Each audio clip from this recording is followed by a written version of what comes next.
우리와 입장이 다른 정당도 본질은 마찬가지입니다. 다만 그 안에 사욕계가 많다면 문제인 거죠.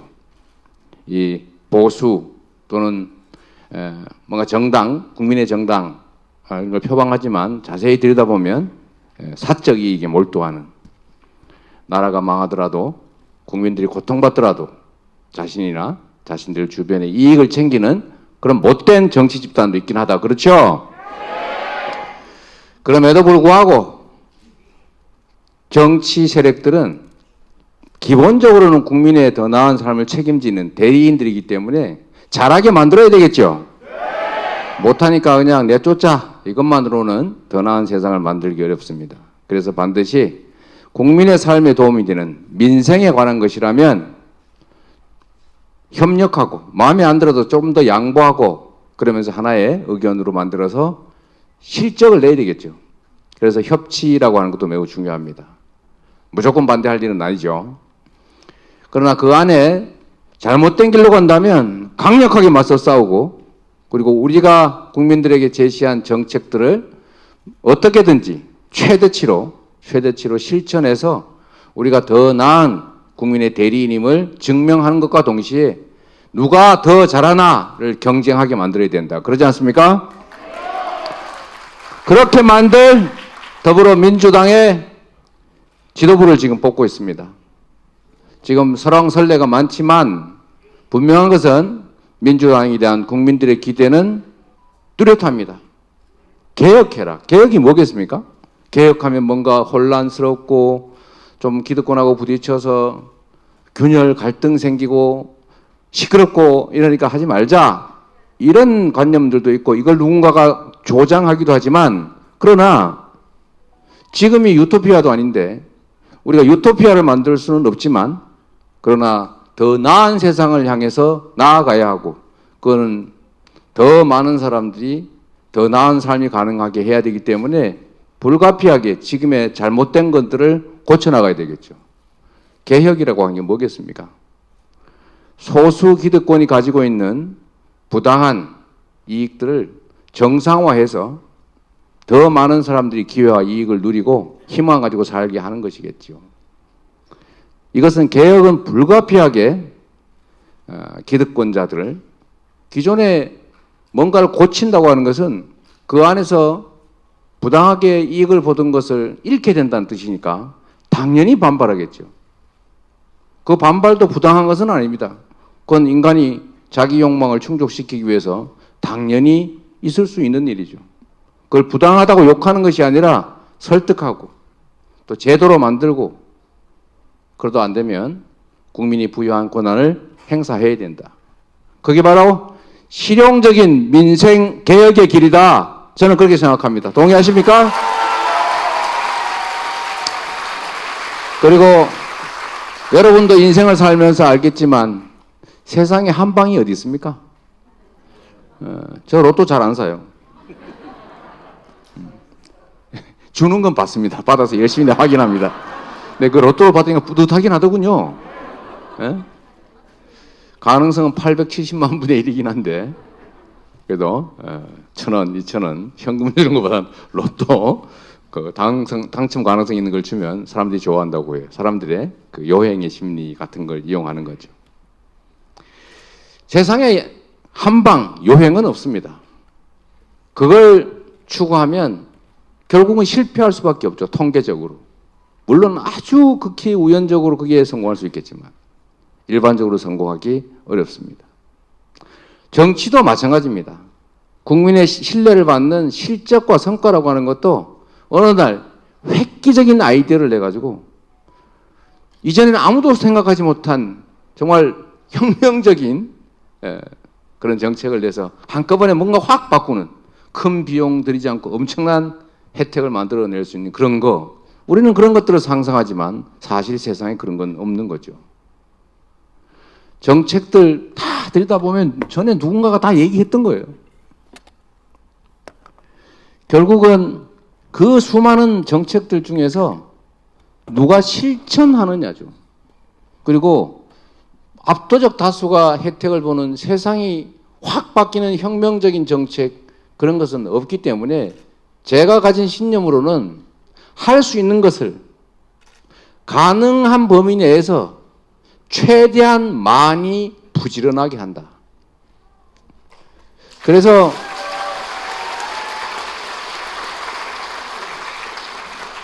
모두가 보기에는 뭐 아이고 뭐 저런 것까지 라고 생각할지라도 우리 구청장이 그러잖아요. 구청장님이 동네 칭찬받는 제 일은 제가 보기엔 청소 잘하는 겁니다. 제일 큰 거예요. 돈 안 들고 있는 직원들 이용해서 정말 깨끗하게 가로 정비하고 사람들 잘 안 가는 저 뒷골목도 깨끗하게 청소돼 있고 하면 사람들 마음이 좋아지죠. 엄청나게 많이 안겨준다고 이렇게 인기 있어서 재선하는 거 아니지 않습니까? 얼마나 많이 퍼주셨겠어요. 뭔 돈이 있어가지고 구청에 가용 예산 얼마나 된다고. 그러나 마음이다.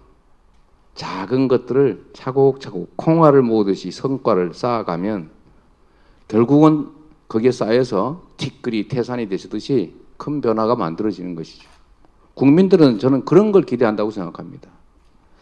그래서 여러분 실천하는 그리고 그냥 거창한 이념이나 지향이나 이런 건 가지고 있어야 되겠지만 그걸 국민들에게 강요할 것이 아니라 그건 지향은 지향대로 유지하되 현재 상태에서 할 수 있는 일들에 최대한 가능한 많은 것들을 찾아내고 손발 열심히 움직여서 부지런하게 만들어낸다. 그게 저는 우리가 해야 될 일이라고 생각합니다, 여러분. 여기도 참 많은 분들이 모이셨는데 이렇게 많은 분들이 한꺼번에 모인 거 아니잖아요. 한 분 모여서 여기까지 온 거죠. 그죠? 세상의 엄청난 역사도 결국은 누군가 한 사람으로부터 시작됐습니다. 그래서 여기 계신 여러분들이 세상을 바꾸는 주역이다. 이렇게 생각을 꼭 해주십시오. 그리고 우리가 가진 힘이라고는 정말 노무현 대통령께서 말씀하신 것처럼 깨어있는 그리고 김대중 대통령이 말씀하신 행동하는 우리 시민들에게 그 힘의 원천이 있는 것이다. 우리가 바로 역사를 만드는 주인이다. 이렇게 생각해 주십시오.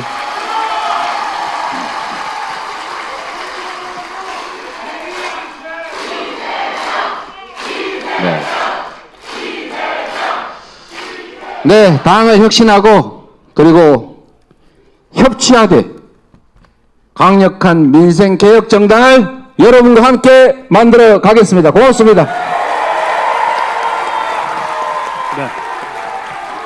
네, 역시나 이제 믿고 듣는 이재명 우리 후보님의 강연이었습니다. 고맙습니다. 이번 시간에는 여기 계신 당원분들과 이재명 의원님과 함께하는 소통의 시간을 갖도록 하겠는데요.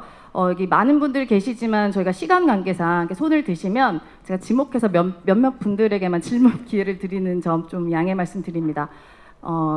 질문하실 때는 어느 지역과 이제 성함 말씀해 주시고 그러고 질문하시면 되는데요. 예를 들면 이렇게 손 드신 다음에 은평구의 김미경입니다. 뭐 이렇게 말씀하시면 됩니다. 네, 마이크 준비되어 있죠? 네, 네. 그러면은 좀 질문 있으신 분 계시면 좀 손 주시겠어요? 제가 고르게 지명을 하도록 하겠습니다. 없네요. 이제 끝내야 되겠다. 저기 네, 여기 우리 중간에 우리 남성분. 네, 마이크 빨리 움직여 주세요. 네, 마이크를 몇 개 더 드리세요. 그다음 저는 유선을 주시고 필요하면 이 마이크도 좀 밑에 주시죠. 이쪽 줄, 저쪽 줄 이렇게. 시간이. 안녕하십니까. 저는 서울 영등포 전국 대의원 최일래입니다. 반갑습니다.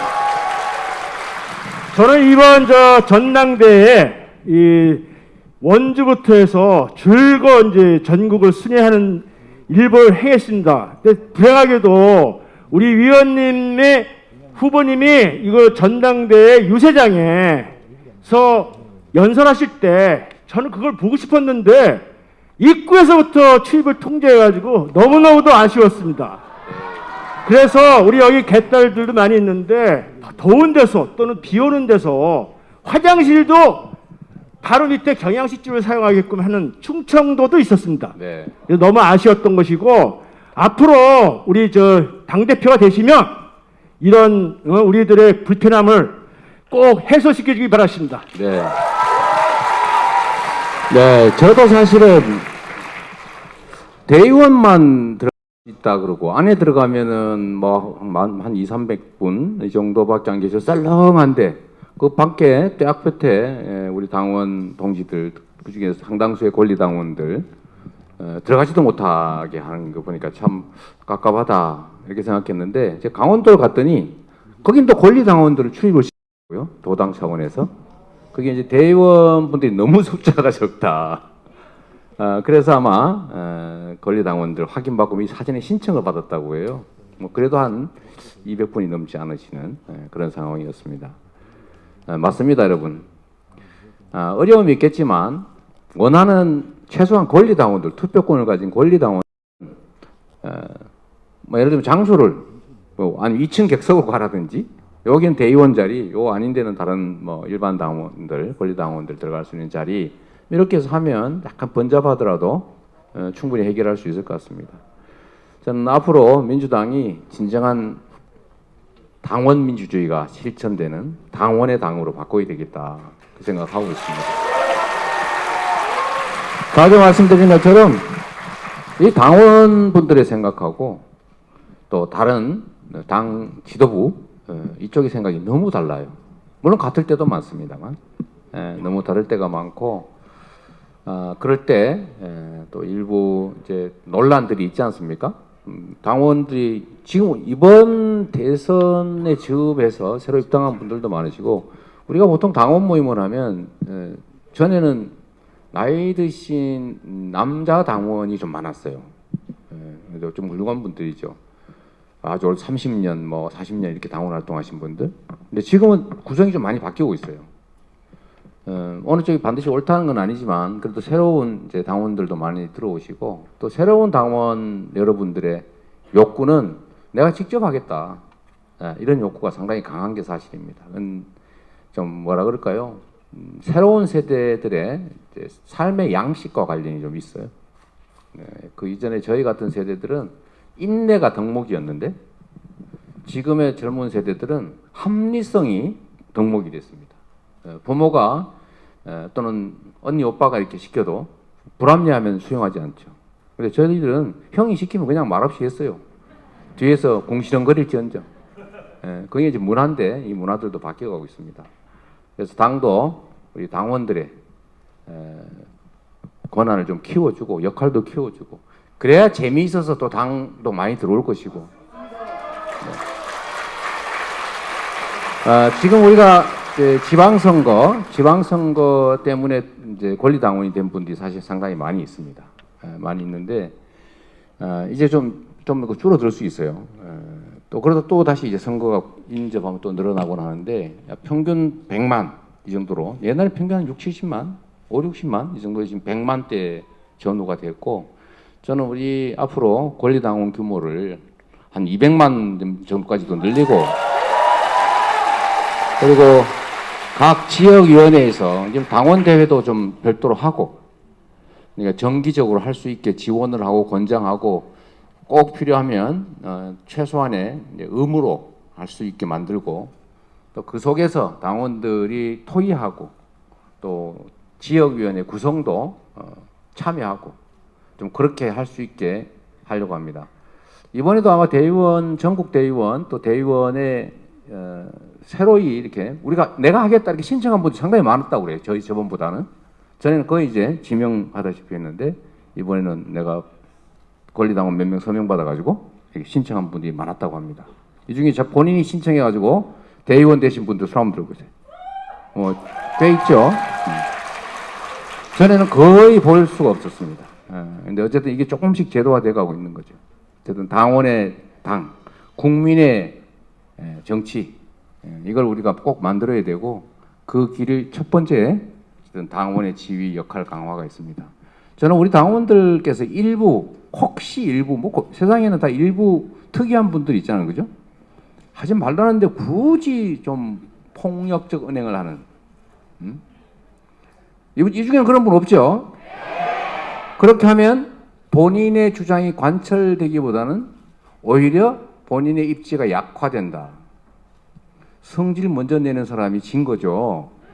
그렇잖아요. 그리고 우리가 한 명 한 명 우리의 동조자, 공감을 늘려가는 게 정치인데 그거다 대놓고 막 공격하고 상대방 기분 나쁘게 만들면 그게 우리한테 뭔 도움이 되겠어요? 오히려 장애인이 되죠. 이 정도는 대체적으로 다들 이해하시는 수준 높은 당원들이 대부분이다. 저는 그렇게 생각합니다. 여러분과 함께 당원이 주인이 당 꼭 만들도록 하겠습니다. 네, 다음은 네. 이분이 이제 눈에 네, 이번엔 여성분으로 띄었는데요. 하겠습니다. 예, 이제 저희- 오른쪽에 네, 지금 손 흔드시는 분으로. 네, 이번에 저 뒤쪽에 다음은 한번 해보겠습니다.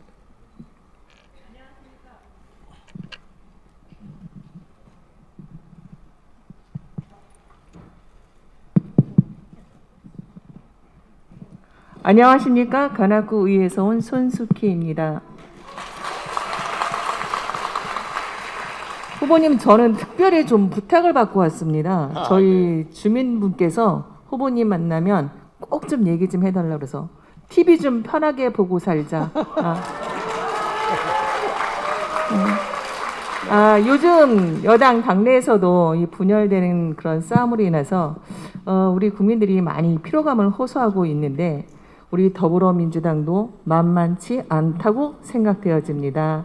그래서 우리 많은 분들이 걱정을 하면서 꼭 좀 전해달라는 말이 TV 좀 편하게 보자는 보고 싶은 사람 좀 보고 살자 그 말이었는데 우리 후보님께서 당대표가 되시면 지금 우리 당내에서 분열되고 이렇게 대립되는 상황을 어떻게 해결하실 건지 그 생각 좀 듣고 싶습니다. 네, 고맙습니다. 네, 정말 중요한 말씀을 해주셨어요. 그런데 당이라고 하는 것은 원래 이질적인 다양한 생각을 가진 사람들의 모임이에요. 본질이 그렇습니다. 하나의 생각으로 단일화 할 수 없어요. 강요할 수도 없어요. 강요하는 거 바람직하지 않습니다. 이런 그릇이 있으면 이런 걸 담을 수 있고 저런 그릇이 있으면 저런 걸 담을 수가 있죠. 그래서 이 그릇이 다르다고 하는 거 이거를 우리가 배제하거나 나하고 다르니까 너는 나가 너는 좀 필요 없어 그래서 제거하려고 싸우거나 이렇게 생각하는 건 옳지 않죠. 저는 문제는 그런 데 있다고 봐요. 그게 이제 서로 다 잘 되자고 이 길로 가는 게 훨씬 낫다라는 사람도 있고 이 길로 가는 게 훨씬 낫다는 사람도 있고 또 당장의 도구로 이걸 선택하는 게 낫다는 사람도 있고 또 이걸 선택하는 게 낫다는 사람도 있는 거죠. 이거는 사실 필요한 논쟁입니다. 논쟁인데 첫째로 이 표현의 방식들이 잠깐씩 문제를 일으키기도 해요. 이거는 논쟁인데 싸움으로 다툼으로 사실 종이 한 장 차이입니다. 이렇게 보여지지 않게 하는 게 필요하죠.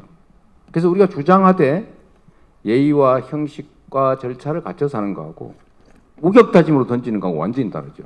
그것도 하나의 문화입니다. 그래서 그 문화를 우리가 좀 바꿔갈 필요가 있고 두 번째는 다른 것이 당연하다. 다른 얘기하는 거 당연히 있을 수 있다. 다만 아까 말씀드린 것처럼 공격적인 방식으로 표현을 거칠게 이렇게 하는 것은 오히려 이제 문제를 해결하는 게 아니라 문제를 악화시키죠. 여기에 이런 내부적 요인도 있지만 또 하나의 요소는 이런 게 있습니다. 이걸 국민들이 그대로 액면대로 처음부터 끝까지 보면 오해가 없는데 그 중에 똑 떼가지고 앞부분 뒷부분 떼고 똑 떼가지고 그것만 이렇게 막 보여줘요. 왜곡이라고 하는 거죠. 아니면 편파 이럴 수도 있고. 근데 그런데 자꾸 노출이 되니까 국민들은 아이고 또 싸우는구나 라고 하는 거예요. 그럼 이 문제를 어떻게 해결하냐? 어쩔 수 없냐? 어떻게 할까요? 언론개혁 저는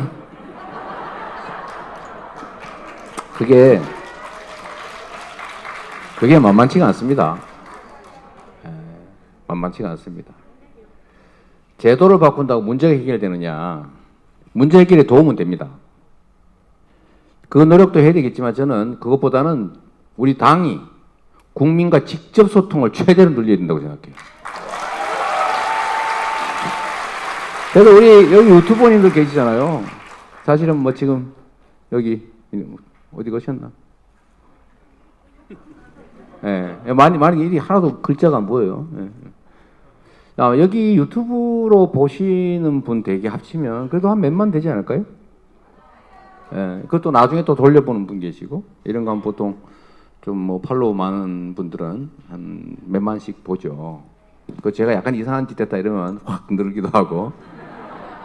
예, 그런데 하여튼 우리는 국민들 속에서 국민들과 직접 소통하고 우리의 지향, 우리의 정책, 우리가 하는 일, 우리의 모습을 가급적 100% 그대로 보여주도록 노력해야 됩니다.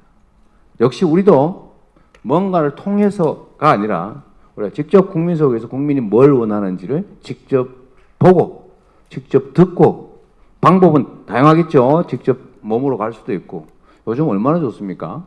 그 화상회의 10,000명까지도 가능하잖아요. 뭐 그런데 당대표하고 우리 또 당원들이 3,000명이 같이 한번 접속해서 얘기해보면 그런 거 재밌지 않습니까? 응? 물론 다 얘기는 못해가 정신이 하나도 없겠지만 예? 그래도 안 하는 것보다는 낫고 우리가 일체감을 느끼고 서로 공감하는 기회는 되겠죠. 어딘가에 전해서 살짝 바뀌어서 전해온 일부 이 편린 같은 것들 때문에 오해하지 않게. 그래서 저는 무슨 수를 써서라도 국민과의 직접 소통 수단을 최대로 늘린다. 예?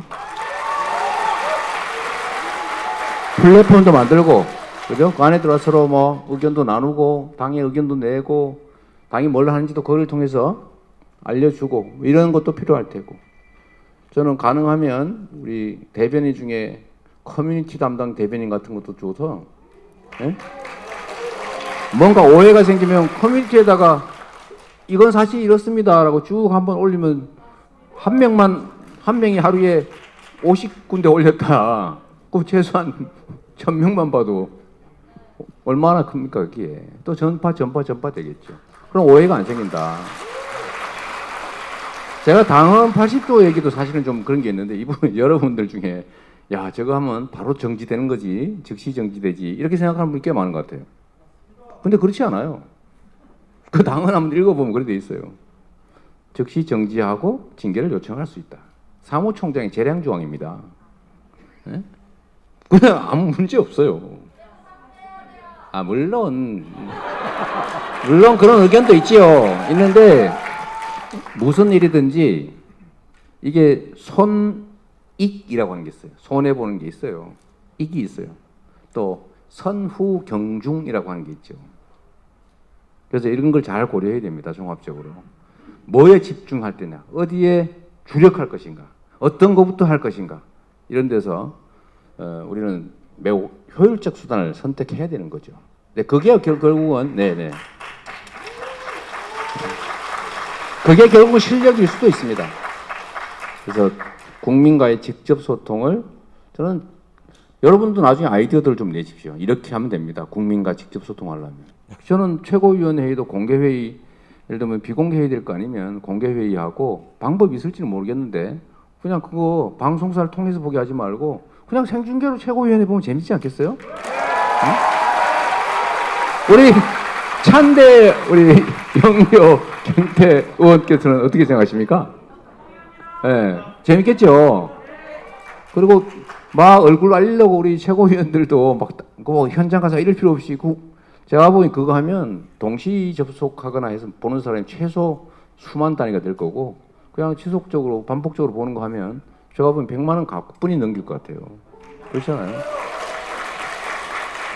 그리고 이 중에 유튜브 대표로 뭐 한번 참석해가지고 그 방송을 다 공유할 수 있잖아요, 또. 그죠? 네. 뭐 방법은 무궁무진하죠. 그래서 직접 소통을 늘려서 왜곡 없이 국민과 직접 주고받는, 국민 속에 우리를 스스로 집어넣는 그런 조치가 꼭 필요하고 그게 저는 실질적 그리고 빠른 대안이다 이렇게 생각합니다. 자, 이번에는 저 뒤쪽에 한번 할까요? 네, 요 줄 기준으로 저 뒤로. 네, 자 빨리 뒤로 가보세요. 뒤로. 마이크 뒤로 누가 안 가지고 계세요? 뒤에도 한 분가 계세요. 한 분이 왜? 좀 여러분이 해주세요. 자, 왼쪽 줄에, 아니 왼쪽 줄에 저기 중간에 우리 남자분 하겠습니다.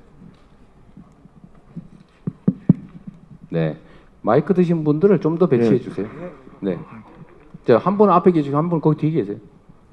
예, 강서구 의뢰 한명호입니다. 다름이 아니라 저는 강서구에 살고 있지만 지금 이게 요청을 받아서 동작구에서 자원봉사를 하고 있습니다.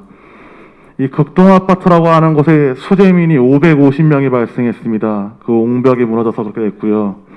그다음에 남성 사계시장 같은 경우도 아직까지도 피해를 복구하고 있어서 제가 지금 3시간 동안 한 15km 정도 되는 마루포대 한 50개 정도 그렇게 치우고 지금 현장에 여기에 왔습니다. 그런데 제가 소식을 오늘 들었어요. 이 이제 재해에 관련해서 이제 지역을 선정하지 않습니까? 근데 미지정이 됐다고 합니다. 아, 특별재난지역 예. 선정해서. 그래서 너무나도 제가 일주일가량을 지금 연속해서 봉사를 하고 있는데 너무나도 그 주민들 보면서 눈물도 나고 저도 울분이 좀 차서 비록 같은 곳은 아니지만 저희가 여당은 아니지만 그래도 국회에서 가장 많은 의석을 보유하고 있는 당이 아닙니까? 어떠한 방안이 없겠습니까? 대책이 없겠습니까? 고견을 묻습니다. 네. 너무 감사하고 또 수고 많으셨어요. 그 안타까운 마음을 사실 당사자 이상으로 느끼고 계신 것 같아서 직접 참여하지 못하는 저 같은 사람이 매우 죄송스럽게 생각이 됩니다. 재난과 재해에 정부의 책임을 강화해야 된다. 뭐 저는 그게 그 사회 문화 문명의 척도라고 생각해요. 예. 우리 하나의 공동체로 살아가는데 우리 사회는 아직까지도 우리 사회 전체를 위해서 특별하게 손해보는 피해 입는 데에 대해서 그 손해를 복구하는 것이 매우 인색합니다. 보존해 주는 것조차도. 예를 들면 우리가 쓰레기장이 필요한데 쓰레기 매립장이 필요한데 그 사람별로 안 사는 어느 지역에다 강제로 설치하죠. 그리고 그 소수가 막 저항하면 지역 이기주의, 집단 이기주의라고 매도하고 그 다수의 힘으로 억압하지 않습니까? 저는 그렇게 하면 안 된다고 생각해요. 모두가 혜택을 보면 특별한 손해를 입는 그런 집단 또 그런 사람들에게는 모두가 혜택 보는 범위 내에서라도 얼마든지 그들의 그 억울한 피해를 보전해 줄 수 있거든요. 저는 그게 정상적인 공동체라고 생각합니다. 그래서 제가 맨날 드리는 말씀 중에 특별한 인생에는 특별한 보상 이런 얘기를 자주 하고 억울한 사람도 억울한 지역도 없는 그런 세상 꼭 만들어야 된다고 말씀드립니다. 그 외에 우리가 하나의 공동체이기 때문에 공동체 안에서 우발적으로 피해를 입는 분들이 계세요. 우리가 같이 사는 이유가 뭡니까? 각자 도생하려고 같이 모여 있는 건 아니잖아요. 지금 코로나19 대응하듯이 각자 알아서 정부가 돈이 없으니까 각자 알아서 최대한 잘 버텨주세요. 이렇게 하면 안 되는 거죠. 근데 우리 공동체가 서로 의지하고 협력하고 함께 사는 이웃들이기 때문에 그 중에 누군가가 정말 피치 못할 사유로 고통받으면 우리 이웃사촌이라는 것도 있는데 우리가 함께 책임져야 되는 것이고 저렇게 자원봉사 가서 하는 분도 계시지만 더 효율적이고 바람직한 것은 우리 모두가 맡긴 권력, 우리 모두가 낸 세금, 재정 이걸로 거기다가 신속하게 지원하고 복구해 주는 게 맞는 거죠.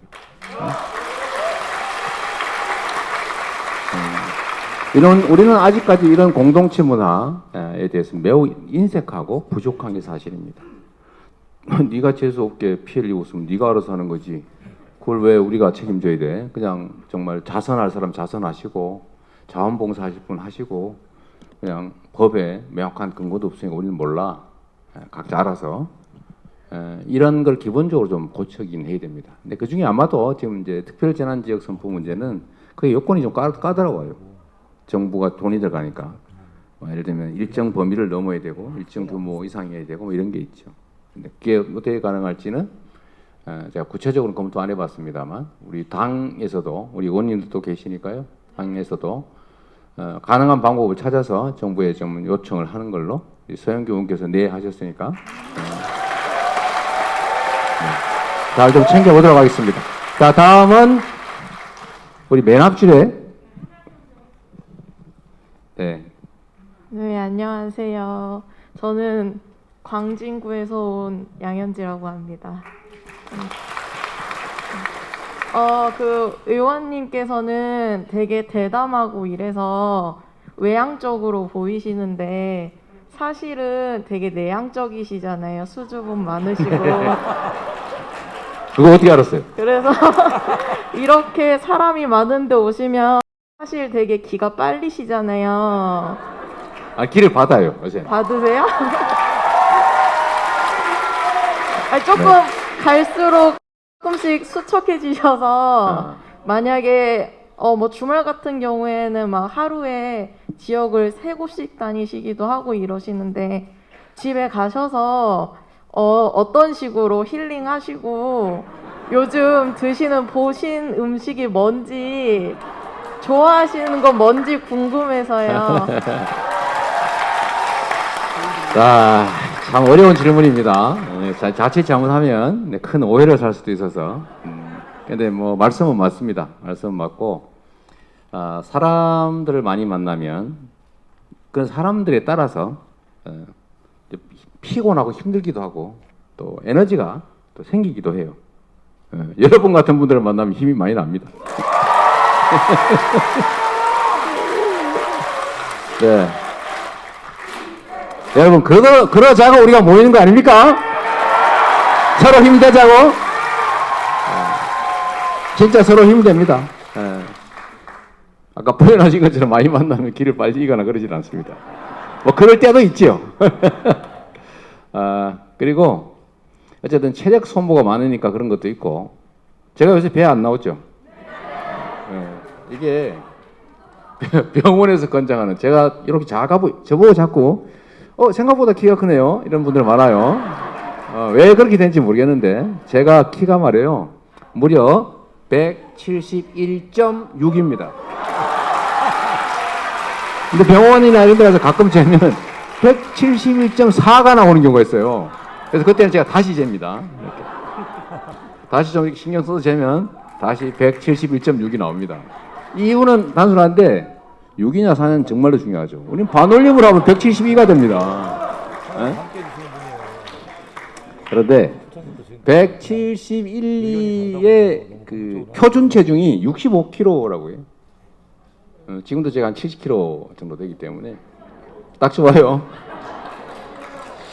아까 내가 박찬대 의원처럼 통통 포동포동 이러면은 뭐 좋을 것 같긴 한데 저는 좀 미래를 생각해서 좀 날씬까지는 아니더라도 표준형으로 옷도 좀 잘 맞고 그러도록 노력하는 중입니다.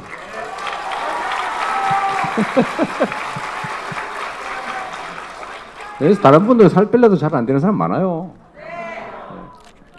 네, 이제 한 분만 할까요? 네. 우리 리아님 아까 노래 하시지 않았어요? 그럼 좀 이따 리아님 한번 얘기 한번 들어보죠. 요새 여기저기서 고생 많이 하시던데? 안녕하세요.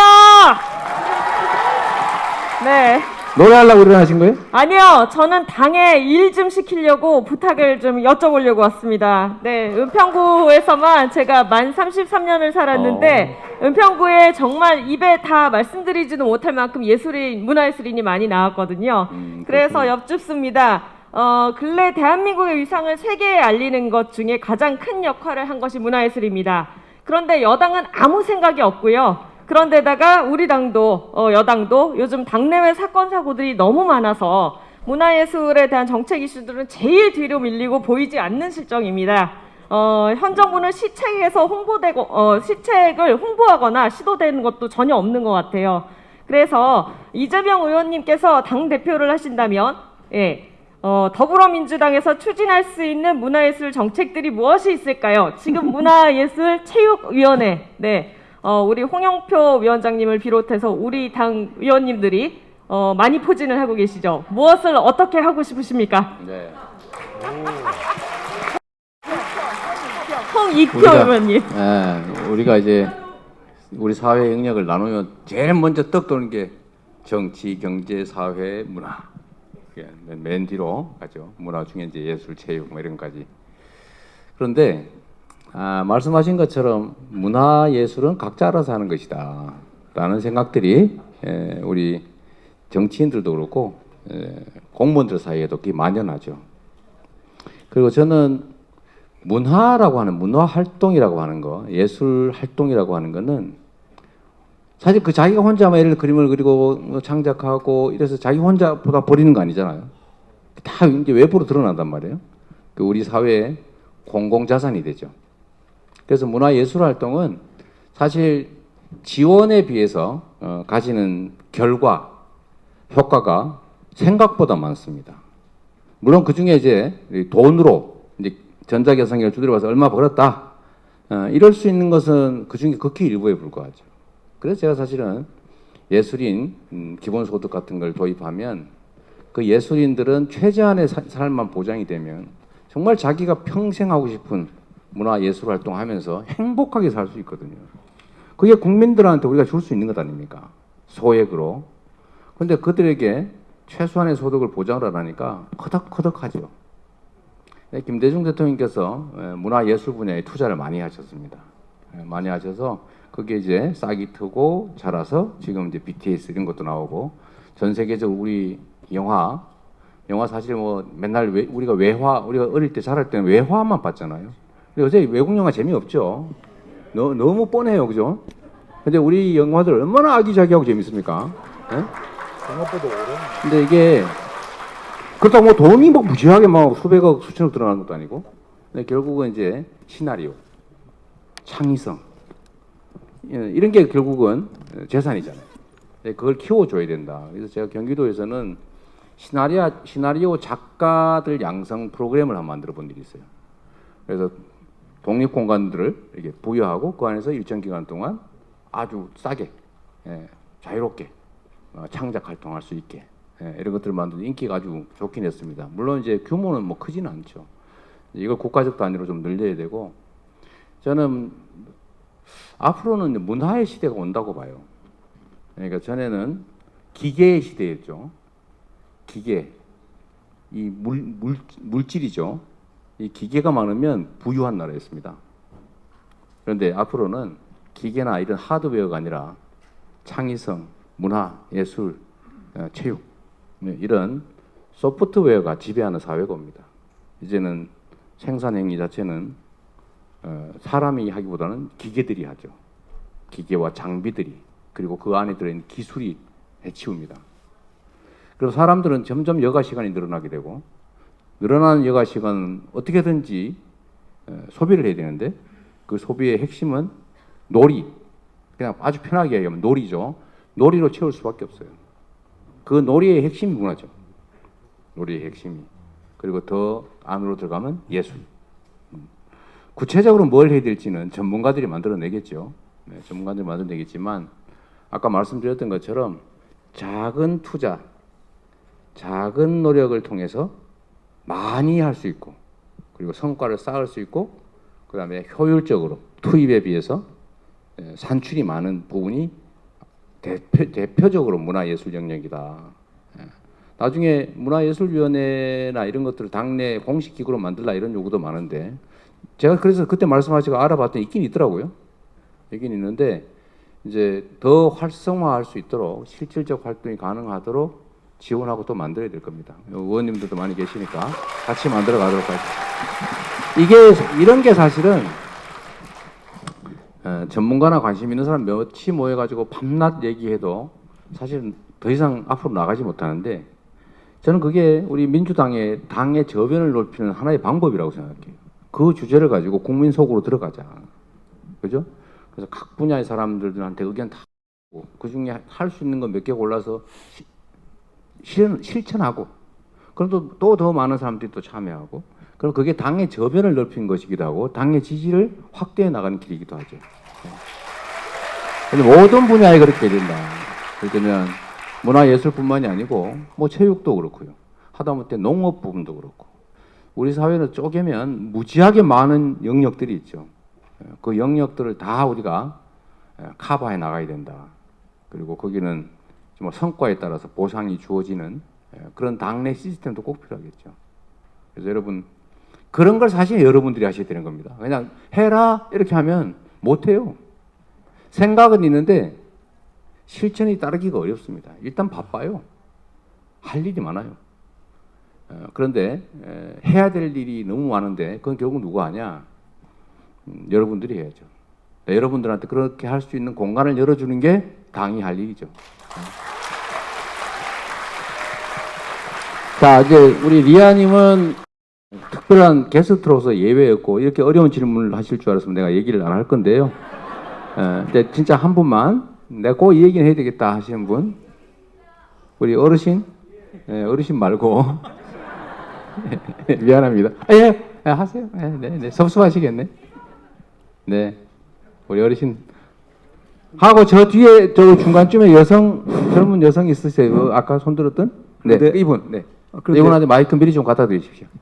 예, 말씀하십시오. 섭섭합니다. 몇 번 손을 들었는데도 그럼 너무 많아서 죄송합니다. 지금 어르신들이 상당히 대한민국에 많는데 네. 그 어르신 그렇게 하시면은 섭섭하시죠. 네, 외모가 어르신이 아니셔서 그랬어요. 제가. 젊은이여서 그랬습니다. 저는 강남에서 왔습니다. 네. 김만기입니다. 이재명 의원께 두 가지 질문을 묻겠습니다. 첫째는 지난 문재인 정권에서 가장 큰 실직 하나가 부동산 정책이라고 생각합니다. 현재 윤석열 정권도 뾰족한 수는 보이지 않습니다. 이재명 의원께서는 앞으로 이제 대선 당 대표가 되실 것이고 또 지금 107석의 거대 야당 당 대표가 되실 거라고 하는데 그럼 당 대표가 되신다면은 여당과 함께 이 부동산을 어떻게 읽고 갈 것인지 거기에 대한 의견을 주시고 또 하나는 아까 저쪽에서 이야기하시던데요. 지금 수혜 대책입니다. 지난 8일 80년 만에 중부 지방의 집중호우로 서울이 인명피해가 큰 재산을 입었습니다. 이는 정권이 바뀌어도 예산 부족 이후로 정권과 중앙부처, 서울시 간 예방대책이 달라서 그 피해는 오로지 서울 시민의 연구실 전문가들 마음입니다. 인프라는 100년, 200년을 내다보고 만들어야 된다고 생각합니다. 지난 2011년 우멘 사태 이후 유동인구가 많은 강화문과 강남 일대에 수혜 대책을 세웠지만 그 정책들이 무산되었습니다. 이 결과를 일본에도 강남 서초는 그 피해가 심각한데 21세기 선진국 대한민국의 그 중심에 있는 서울시가 가장 기본적인 것에서 그 취약점을 드러내고 있습니다. 왜 이런 피해가 났다고 생각하는지 그리고 그 수혜 대책은 어떤 것인지 또한 수혜로 피해를 보신 국가 도와줄 코로나를 버금가는 고속가를 그만하세요. 예. 어떻게 대응하실지 한번 말씀해 주세요. 네. 이거 얘기하려면 한참 걸릴 것 같으니까 아주 짧게. 자, 부동산 정책 문제는 지금은 이제 누가 그런 지적을 했던데 부동산 값이 안정된 게 성과다 이렇게 얘기하니까 이제 어떤 분이 뭐 했는데 이렇게 물어봤다고요. 여러분 중에 기억하시는 분 있을지 모르겠는데 제가 2021년 하반기부터 제가 그때 여러 곳에서 그런 말씀을 드렸습니다. 꼭지다, 물린다. 제가 얘기한 거 기억하시는 분 있을 겁니다. 그때 이미 예측된 것이었어요. 누가 그랬지 않습니까? 유명한 주식 투자자가 여러분 아실 거예요. 구두를 닦으러 갔는데 구두 닦는 구두 닦기 하시는 분이 손님 지금 장이 좋습니다. 주식 사야 됩니다. 이 얘기를 듣고 가서 얼른 다 팔아버렸다는 거죠. 그건 뭐냐면 결국 누군가가 다 사다가 살 사람은 다 사고 나면 살 사람이 없어지잖아요. 그 팔 사람은 생길 거 아니에요. 그때부터 고꾸라지는 거죠. 더군다나 거기에 이제 금리 상승은 거기다 불을 붙여서 아마 지금 꽤 상당히 어려운 상태로 집값이 계속 떨어지는 강남 불패도 지금 살짝 영향을 받아서 떨어진다고 하지 않습니까? 물론 뭐 그중에 일부는 또 올라가기도 하지만 전체적으로 떨어진다. 부동산 경기의 큰 흐름이 이제 진행되는 것이고 그 과정에서 부족함이 있었죠. 사실은 이미 올라가기 시작할 때는 백약이 무효입니다. 이미 올라가기로 생각하고 대중들이 아 사면 돈이 남아라고 생각하는 순간에는 매수가 매수를 부르죠. 그때는 정책이 잘 안 먹힙니다. 그래서 그 이전에 예측을 하고 미리 일정선 이상을 오를 수 없도록 사전 조치를 해야 되는데 그게 쉽지 않았고 이건 책임을 회피하자는 얘기는 아니고 전 세계적인 유동성 과잉에 따른 현상이라는 측면도 분명히 있는 거죠. 근데 지금 유동성을 회수하지 않습니까? 막 금리가 뭐 7% 8% 그러고 물가 상승률이 10% 육박하고 하니까 결국은 돈을 회수할 수밖에 없죠. 돈을 회수한다고 하는 얘기는 살 돈이 줄어들었다는 뜻이고 그럼 당연히 집값이 떨어지게 되죠. 그래서 이건 아주 일반적 원리가 작동하는 측면도 있습니다. 앞으로 그럼 어떡하냐? 부동산 가격을 결정하는 요소는 워낙 많기 때문에 그걸 장기적인 안목을 가지고 정말 치밀하게 정치하게 분석해서 장기적 대책을 지금부터 만들어 가야 됩니다. 저는 사실 좀 이게 5년 단임제의 폐해인데 5년 이후로 생각하지 않아요. 그러니까 아주 2, 3년 후 이렇게만 생각하고 정책을 짜니까 그 이후에 대한 대책을 잘 세우지 않습니다. 왜냐하면 그거는 자기와 관계없는 어쩌면 나와 경쟁하는 다른 집단의 성과가 될 가능성이 있다는 그런 나쁜 생각하는 사람들이 있을 수 있기 때문이죠. 뭐 저 같은 사람은 그런 생각 안 합니다만. 그래서 이게 5년 단임제의 폐해이기도 한데 사실 지금 이제 떨어지지 않습니까? 떨어지면은 그걸 떠받치기 위한 정책을 막 시작하는 경우가 있는데 사실 그것도 해야 되지만 지금부터 다시 오를 때를 대비해야 됩니다. 그게 장기 대책이라는 거죠. 그리고 뭐 구조적인 얘기는 더 길게 하면 끝이 없을 것 같아서 이 정도 하고요. 어쨌든 수요 공급이 왜곡되지 않게 하는 거, 충분히 공급되게 하는 거, 그 다음에 내용을 사람들이 원하는 형태로 또 옷 같은 거 이런 거 똑같은 걸 막 공급해도 소용없죠. 다른 사람이 이런 형태를 원하는데 이거 계속 공급하면 뭐 하겠어요? 지금이 그런 측면도 있습니다. 공급은 뭐 된다는데 우리 젊은 세대들 새로 집 살려는 사람들이 그런 걸 원하지 않는다. 우리는 오로지 좋은 아파트 이런 걸 원하잖아요. 그러니까 이게 수요 공급이 매치되지 않는 걸 지금부터라도 수용해 교정해 나가야 됩니다. 그다음에 부동산으로 내가 불로소득 해야 되겠다 이런 사회 문화도 조금씩 바꿔 나가야 되고요. 우리 모든 서민들이 나도 부동산으로 돈 벌어야지, 나도 집 사서 집값 올라서 돈 벌어야지 다 꿈이 됐잖아요. 옛날에 집 사가 돈 벌겠다는 게 아니라 평생 집 하나 사야지 이게 꿈이었는데 요즘은 돈을 빌려서라도 집 무조건 사고 집값은 오를 테니까 거기서 돈을 벌어야지 이 생각들이 좀 많아진 것 같아요. 근데 실제로 그랬고 그러니까 거기에 우리 대중들이 적응해가지고 나도 돈을 벌겠다.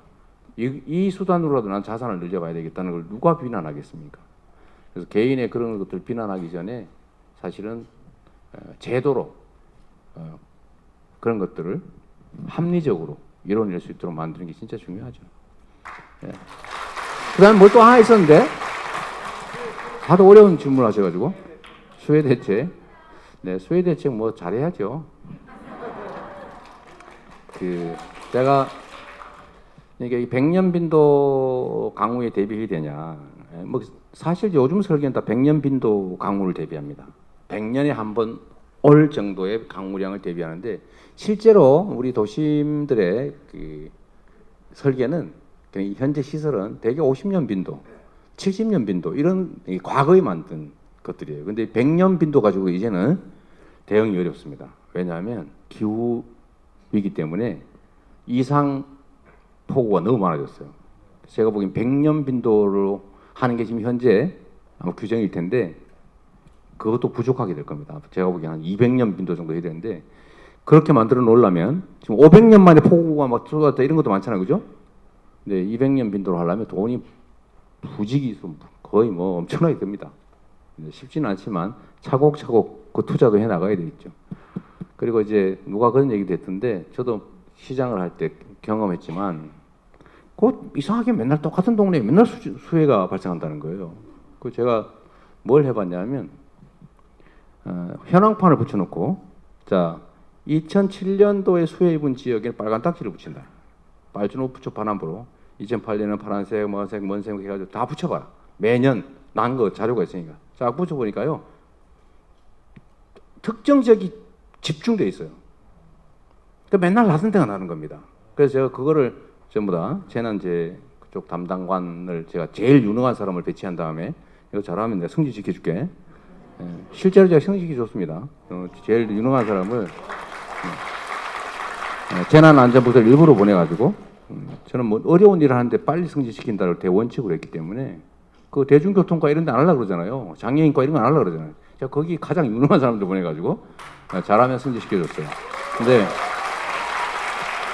그래서 거기다 놓고 현황판을 붙여놓고 여기에 원인을 찾아가지고 지금부터 여기부터 집중한다 그랬어요. 제가 직접 많이 가보니까 대개는 있잖아요. 하수도 맨홀이 있잖아요. 그 메워져 있는 걸 안 퍼내서 생기는 문제가 제일 많고 밑에 이만큼이라 해야 되는데 이만큼 차 있어요. 그건 너무 쳐버리죠. 그 다음에 그 안에 뭐 잔뜩 뭐가 들어있어가지고 비가 조금 올 때는 잘 통과되는데 제대로 오면은 막혀버리는 거예요. 그냥 그거 제대로 뚫고 그 다음에 이제 물바지라고 그러나요? 물바지들이 막 맨날 걸려요. 위에서 뭐 산에서 막 떠내려오니까 그 방법이 없다 그러길래 떠내려오는 걸 중간에서 막아라. 그래서 중간에서 철망 쳐가지고 막고 뭐 그럼 그 다음부터는 안 그러잖아요. 그 다음에 어디는 도저히 비행장 앞에 성남 비행장 앞에 거기는 비행장 앞 도로가 통째로 하길래 제가 미군 부대하고 협의해가지고 공짜로 해줄게. 그래서 그때 140억인가 들여가지고 최대한 빨리 그 수로를 새로 판다 하고 배수 펌프장 만들어서 지금 수재가 그 지역이 없어졌습니다. 근데 사실 그쪽 동네 신 무슨 동이더라 잊어버렸다. 그쪽 동네는 그 지역 동네에 투자되는 금액이 20-30억이 넘잖아요 매년. 그러니까 거기다 100몇십억을 투자한다니까 사람들이 전부 안 된다는 거예요. 균형 때문에. 그래서 제가 그때 그랬죠. 그 맨날 그 물에 빠져가지고 집 침수될까봐 맨날 모래 주머니로 막고 그러고 살아야 되겠냐? 예? 그럼 그때 건축허가를 내주지 말았어야지. 그리고 버스가 맨날 지나가지도 못해가지고 서가지고 막 난리치고 물 빠질 때까지 기다리고 비행장도 잠길까봐 군부대에서 전전긍긍하고 그게 도대체 말이 되냐? 예, 그래서 결국은 한 3년 만에 아주 빠르게 처리를 해가지고 제가 중간 생략 이런 거 많이 하거든요. 절차. 이건 요새 걸면 다 배임죄라고 걸 거예요. 예, 근데 그런 거 많이 하는데 하여튼 그런 노력들이 필요하다. 강남도 사실은 지금 상태로는 대응이 어려운데 일단 관리 부실이 상당히 원인이 됐다고 하는 제가 그것도 봤습니다. 네. 자, 그 다음에 이제 진짜 마지막으로 마지막 뭐 이런 얘기하면 사실 저도 뭐 밤새도 얘기해도 재밌고 한데 자랑할 수 있으니까 그죠? 제가 원래 자랑 잘하거든요. 그러긴 한데 일가 많고 하니까 여러분도 아까 그 마이크 미리 주십시오. 네. 이제 그 2분까지만 하고 이제 그만하겠습니다. 아, 네. 이렇게 저한테 질문을 할 수 있는 기회를 주셔서 감사합니다. 저는 송파을에서 왔고요. 강은영이라고 합니다. 아까 의원님 말씀하시는 과정에서 제가 궁금한 점이 생겨가지고 꼭 질문을 하고 싶었거든요.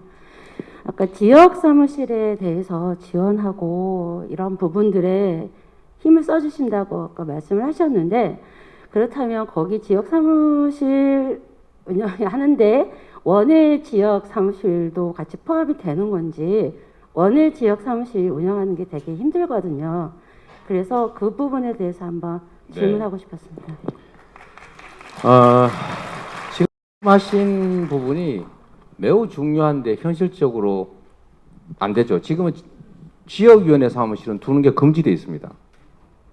지역위원회는 정당 조직이 아니어서 못하게 돼 있죠. 그거 하다 보면 또 문제될 수 있어요. 근데 국회의원 사무실이 지역위원회 사무실이냐? 그건 아니죠. 국회의원 사무실이에요. 이게 이제 그게 지구당이라고 하는 개념인데 지금은 이제 정당법상 최소 조직이 시도당이에요. 그 밑에 조직은 둘 수가 없습니다. 그냥 그걸 하기 위해서 돈을 뭐 썼다 이러면 다 법에 걸리게 돼 있어요. 그래서 약간의 편법들이 동원되고 있는 경우도 있죠. 개인 사무실 내놓고 사실상 뭐 그런 용도로 쓴다든지 또 뭐 기초광역 의원들 사무실을 좀 쓴다든지 뭐 이런 방법들을 동원하고 있는데 이걸 고쳐야 됩니다. 소위 지구당 부활을 꼭 해야 되고 이 지구당 부활에 대해서는 제가 알기로는 여야의 말로는 의견이 별로 다르지 않죠. 말로는 다 한다고 그래요. 근데 실제로는 안 해요. 왜요? 서로 상대방의 경쟁자가 생기는 것을 원치 않기 때문에. 여당 의원은 야당 원외위원장이 달려들잖아요. 야당 의원 입장에서는 여당의 원외위원장이 상대인데 이 사람들 별로 활동 안 하는 게 제가 보기로는 이 억측일 수도 있습니다. 근데 그것도 영향을 좀 미치지 않았을까 그런 생각이 좀 들긴 해요. 우리 민주당은 그러지 않았다고 생각합니다. 그런데 이거를 말로는 해놓고 실제로는 흐지부지작 세월을 보내는데 이번에는 꼭 해야 되겠다. 이번에 저희가 당대표가 되고 당을 리드하게 되면 말을 했으니까 저는 국민에게 거짓말하면 안 된다고 생각하거든요. 말했으면 지키자. 그 다음에 두 번째로 원외 지역위원회를 강화하는 것이 우리 민주당에게 도움이 됩니다. 우리는 전국 정당화를 해야 되잖아요. 전국 정당화를 해야 되는데 특히 영남이나 아니면 뭐 강원, 부울경, 뭐 충청 일대 물론 그 중에 우리가 원내인 경우도 있지만 이쪽 지역의 원외들을 강화해서 제대로 활동하게 하고 일상적으로 정치 활동을 통해서 정치적 성과 이걸 차곡차곡 쌓아가게 하고 또 소외된 지역, 소위 별로 가능성 없는 지역, 그래서 사람들이 민주당 활동하기 어려운 지역에 대해서는 좀 당이 재정적으로든 또는 조직적으로든 또는 당직 배분이나 이런 당무를 통해서 뭐 직함이라도 하나 부여하고 역할이라도 부여하고 또 이런 방식을 통해서 그 원외 지역들을 좀 지원할 필요가 있습니다.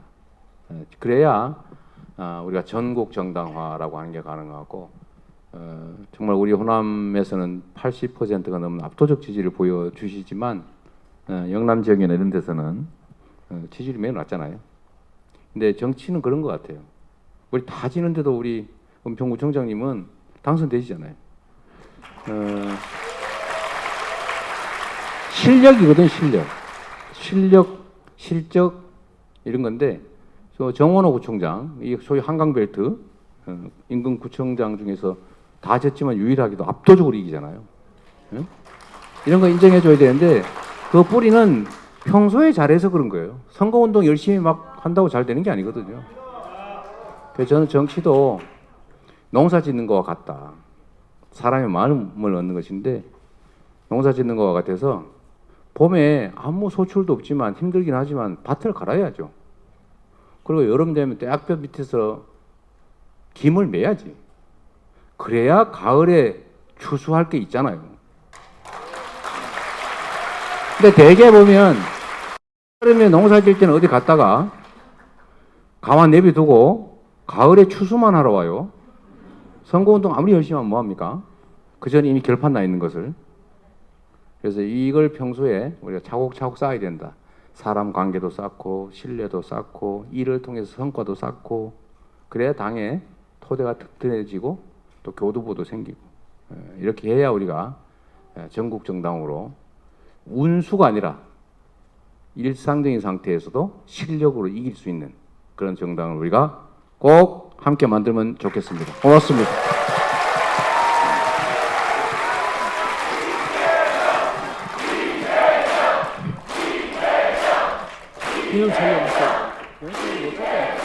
네, 아쉽지만 시간 관계상 질의응답 시간은 이거 이상으로 마치겠습니다. 소중한 강연과 시원한 답변을 해주신 이재명 의원님께 다시 한번 박수와 환호 부탁드립니다. 자, 시간이 지금 당초 시간보다 한 45분 이상 더 늘어졌기 때문에 개별적이거나 할 것 같고요. 앉은 자리에서 좀 앉아주시죠. 전체를 다 앉아주시면 이 자리에서 한꺼번에 찍을 수밖에 없을 것 같아요. 좀 이해해 주시고요. 괜찮으시겠죠?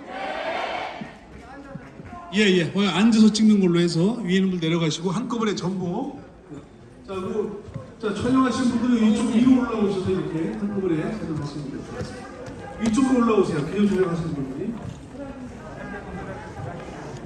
자, 촬영하시는 분들이 위로 올라오셔서 전체 인물들이 다 나오시게 좀 비디오 촬영해 주시기 바랍니다.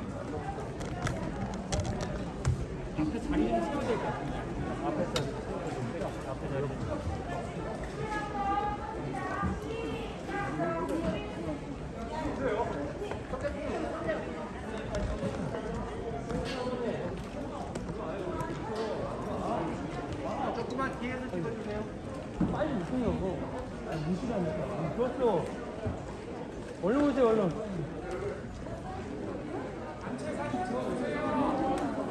네, 자 이쪽으로 멀리서 같이 이렇게. 네. 자.